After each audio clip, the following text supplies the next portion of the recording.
childrens, welcome to my channel Easy 60. இன்னைக்கு Tamil Nadu syllabus standard 10 ஓட chapter 2 exercise 2.5ல 7th some பார்க்க போகிறோம்.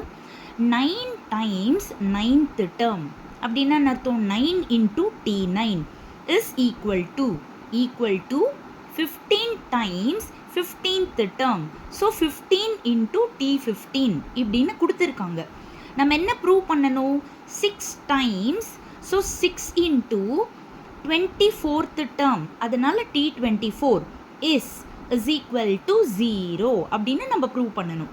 இப்போ ஃபஸ்ட்டு இந்த டூ ப்ரூவில் ஒரு சின்ன ஃபார்முலா சப்ஸ்டியூஷன் மட்டும் பண்ணிக்கலாம். 6 into இப்போ T24க்கு நீங்கள் a plus n minus 1 into d formula போடுறப்ப என்ன ஆகிடும்? a plus 24 minus 1 பண்ணுறப்போ 23d equal to 0 ஆகிடும்.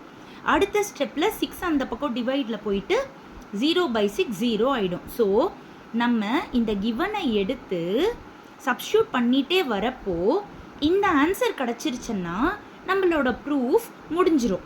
சரிங்களா? இப்போ நான் கிவனை எடுத்து எழுதியிருக்கேன். 9 அப்படியே வச்சுட்டு T9க்கு பதிலாக a plus n minus 1 into d is equal to 15 into a plus 15 minus 1 into d formula போட்டேன்னா இப்போ 9ம் 15ம் ரெண்டு பக்கமும் மல்டிப்ளையில் இருக்கா, ரெண்டுமே 3 டேபிள்ஸில் கேன்சல் பண்ணிட்டேன். அடுத்த ஸ்டெப்பில் 3 இன்ட்டு இது a + 8d, இங்கே வந்து 5 இன்ட்டு a + 14d. 3 உள்ள மல்டிப்ளை பண்ணிக்கிட்டேன், 5 உள்ள மல்டிப்ளை பண்ணிக்கிட்டேன். ad எல்லாம் ஒரே பக்கமே எழுதியிருக்கேன். இப்போ இது பிக்கராக இருக்கிறனால 3a அந்த பக்கம் 24d அந்த பக்கம் நான் கொண்டு போயிருக்கேன். இப்போ இது ரெண்டும் சப்ட்ராக்ட் பண்ணுறப்போ 2a, இது 46d.